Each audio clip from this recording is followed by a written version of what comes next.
साथियों, सप्तधारा की इन 7 शक्तियां, सप्त शक्तियां उद्देश्य सिर्फ एक सेक्टर में प्रगति करने का नहीं है। एक होलिस्टिक अप्रोच के साथ हमें राष्ट्र को जो लक्ष्य लेकर के हम चल रहे हैं, जो एम्बिशन लेकर के चल रहे हैं, उस स्केल को हमें पार करने की दिशा में काम करना है। मेरे प्यारे देशवासियों, कुछ चीजें मैंने बताई हैं, लेकिन मैं इससे भी आगे सोचता हूं। मैं जरा देश को झकझोरना चाहता हूं। मैं देश की शक्ति को भी झकझोरना चाहता हूं। देश यानी सिर्फ सरकार नहीं होती है, देश यानी हर नागरिक जुड़ता है।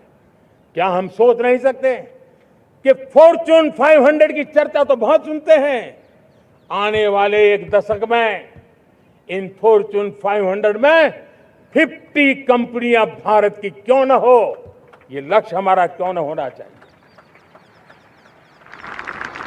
आज बैंकिंग सेक्टर फल फूल रहा है। दुनिया की टॉप बैंक के अंदर भारत की बैंक का झंडा भी क्यों न फहरता हो। भारत की बैंक भी टॉप बैंक 5 बैंक में भारत की भी एक बैंक होनी चाहिए। भारत की फार्मा की दिशा में हमने बहुत काम किया है, लेकिन समय की मांग है कि दुनिया की 5 बड़ी फार्मा कंपनियों में भारत की भी 1-2 फार्मा कंपनियों का नाम गूंजना चाहिए। भारत उसमें अपना स्थान बनाना चाहिए। लॉ फर्म्स होते हैं, रेटिंग एजेंसी होती है। क्या समय की मांग नहीं है कि ग्लोबल लीडरशिप अब हमारे हाथ में होनी चाहिए? टैलेंट है, सामर्थ्य है, हमारा लंबा इतिहास भी है, भाषाओं पर हमारा प्रभुत्व है। हमें विश्व में पहुंचना चाहिए। हमारी कोई कंसल्टिंग फर्म, अकाउंटिंग फर्म दुनिया के टॉप फर्म्स के अंदर क्यों नहीं होनी चाहिए? भारत की टेक्नोलॉजी कंपनियां दुनिया के अंदर सिरमौर हो, यह हमारा लक्ष्य होना चाहिए। हमारे ऐसे ब्रांड हो जिससे दुनिया आकर्षित होती हो, हमारे ब्रांड हमारे देश की पहचान हो और विश्व के लिए एक डेस्टिनेशन बन जाए। उस दिशा में हमें काम करना है।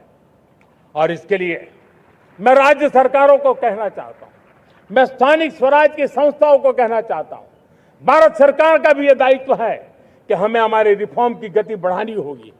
हमें 2047 के लक्ष्य के अनुरूप हमारी व्यवस्थाओं को विकसित करना होगा।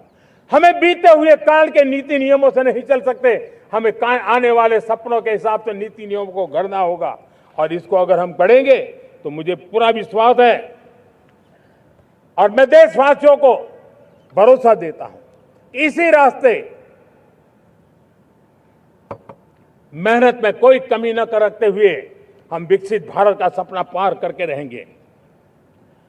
हमें सबको मिलकर के चलना है। केंद्र सरकार हो, राज्य सरकार हो, इंडस्ट्री हो, हम सब ने मिलकर के आगे बढ़ना है। हमें रिफॉर्म्स करते रहना है, रिफॉर्म्स को आगे बढ़ाते रहना है। और मैंने पहले भी कहा था, हम रिफॉर्म कंपल्सन से नहीं, कन्विक्शन से कर रहे हैं, लक्ष्य को प्राप्त करने के लिए कर रहे हैं। मेरे प्यारे देशवासियों, जब मैं विकसित भारत की बात कर रहा हूं, देश को तेज गति से आगे बढ़ाने की बात कर रहा हूं, उसका सबसे बड़ा लाभार्थी कौन है? इन सारे प्रयासों का सबसे बड़ा साधक कौन है? अगर साधक है तो मेरे देश का युवा है, मेरे देश की युवा शक्ति है। विकसित भारत की यात्रा में युवाओं की बहुत बड़ी भूमिका है। इतना ही नहीं, विकसित भारत का सबसे बड़ा लाभार्थी भी मेरे देश का युवा है। और इसलिए हमें विकसित भारत के लक्ष्य को युवाओं के साथ जोड़ करके आगे बढ़ाना है। युवाओं हमारी सर्वोच्च प्राथमिकता के साथ हमें आगे बढ़ना है। साथियों, पिछले 10-12 साल में उस दिशा में बहुत कुछ हुआ है। स्टार्टअप इंडिया अभियान, आज पूरे देश में 2.5 लाख से ज्यादा रजिस्टर्ड स्टार्टअप बन गए। देश के नौजवान खुद तो काम कर रहे हैं, अनेकों को रोजगार दे रहे हैं। 1 लाख करोड़ रुपया इनोवेशन फंड भारत सरकार ने घोषित किया है। मैं देश को, नौजवानों को कहना चाहता हूं, आप अपने सपनों को लेकर के आइए, संसाधनों की कमी नहीं रहने देंगे। 1 लाख करोड़ रुपया आपके दिल दिमाग को सामर्थ्य देने का एक व्यवस्था हमने कर दी है। रिसर्च के नए अवसर मिले, डिजिटल इंडिया के नए सस्ते डेटा, ये युवाओं को सशक्त किया। दुनिया में सस्ता डेटा कहीं है तो भारत की धरती पर है। और देश के नौजवानों को उसने नई ताकत दी है। स्किल इंडिया हमने नेशनल प्रोग्राम बनाया है। स्पेस सेक्टर को हमने ओपन कर दिया। नेशनल ड्रोन पॉलिसी हमने बनाई है। खेलो इंडिया पॉलिसी बनाई है। 35 वर्षों तक एजुकेशन पॉलिसी नहीं थी, नई एजुकेशन पॉलिसी लेकर के आए हैं और इसका फायदा मिडिल क्लास के परिवारों को हुआ है। साथियों, 2004 से 14 आंकड़ा मुझे देना चाहिए आपको। 2004 से 14 हमारे देश में 350 से भी कम यूनिवर्सिटी थी और आज 10-12 साल के भीतर भीतर करीब 650 नई यूनिवर्सिटी जुड़ चुकी है। करीब 1000 का आंकड़ा हम पहुंच रहे हैं।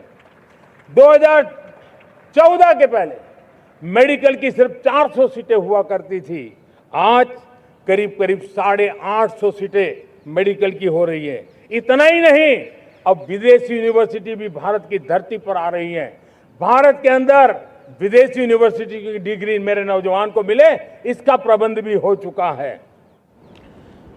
हमारे देश के युवा मन बचपन से ही टेक्नोलॉजी की तरफ आकर्षित हो, उस दिशा में हम काम कर रहे हैं और इसलिए हमने करीब 10,000 से अधिक अटल टिंकरिंग लैब छोटे छोटे बच्चों के हवाले कर दी है ताकि उनका इनोवेशन और टेक्नोलॉजी के अंदर उनका मन बने।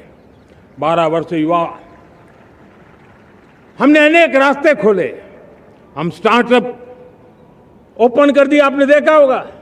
भारत के प्राइवेट स्टार्टअप 28 साल की एवरेज उम्र के बच्चों ने, नौजवानों ने दुनिया में पहले ही ट्रायल में अपना सैटेलाइट लॉन्च कर दिया और रॉकेट लॉन्च कर दिया। उन्होंने बहुत बड़ा काम कर दिया साथियों। आज करीब 2.5 लाख से ज्यादा रजिस्टर्ड स्टार्टअप है। हमने पिछले दिनों एआई इंपैक्ट समिट किया था। एआई का विस्तार बहुत तेजी से बढ़ रहा है। लाल किले से मैं देश के नौजवानों के लिए घोषणा करना चाहता हूं। हमने तय किया है कि आने वाले 1 वर्ष में 1 करोड़ युवाओं को एआई स्किल के लिए ट्रेनिंग देने का हम काम करेंगे ताकि हमारा देश का नौजवान एआई की दुनिया में भी नेतृत्व करने का सामर्थ्य। मेरे साथियों, बायो इकोनॉमी एक नया क्षेत्र है। एक समय था 2014 के पहले सिर्फ 60,000 करोड़ रुपए का बायो इकोनॉमी का काम होता था। मेरे देश के नौजवान, आपने क्या कमाल कर दिया है। देखिए, नीतियां जब सही होती है, लक्ष्य जब साफ होता है, तो मेरे देश के नौजवान कैसा करके थे। बायो इकोनॉमी में देश की युवा शक्ति ने सामर्थ्य दिखाया है। 2014 के पहले जो 60,000 करोड़ का कारोबार था, आज वो कारोबार बायो इकोनॉमी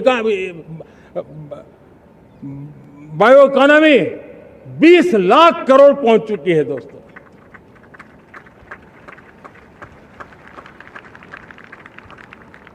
दो 2009-10 का कालखंड था, सिर्फ 25 लाख इलेक्ट्रिक व्हीकल हमारे देश में बिके थे।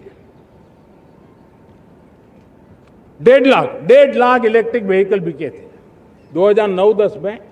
1.5 लाख इलेक्ट्रिक व्हीकल। इस 25-26 में 25 लाख इलेक्ट्रिक व्हीकल बिके हैं।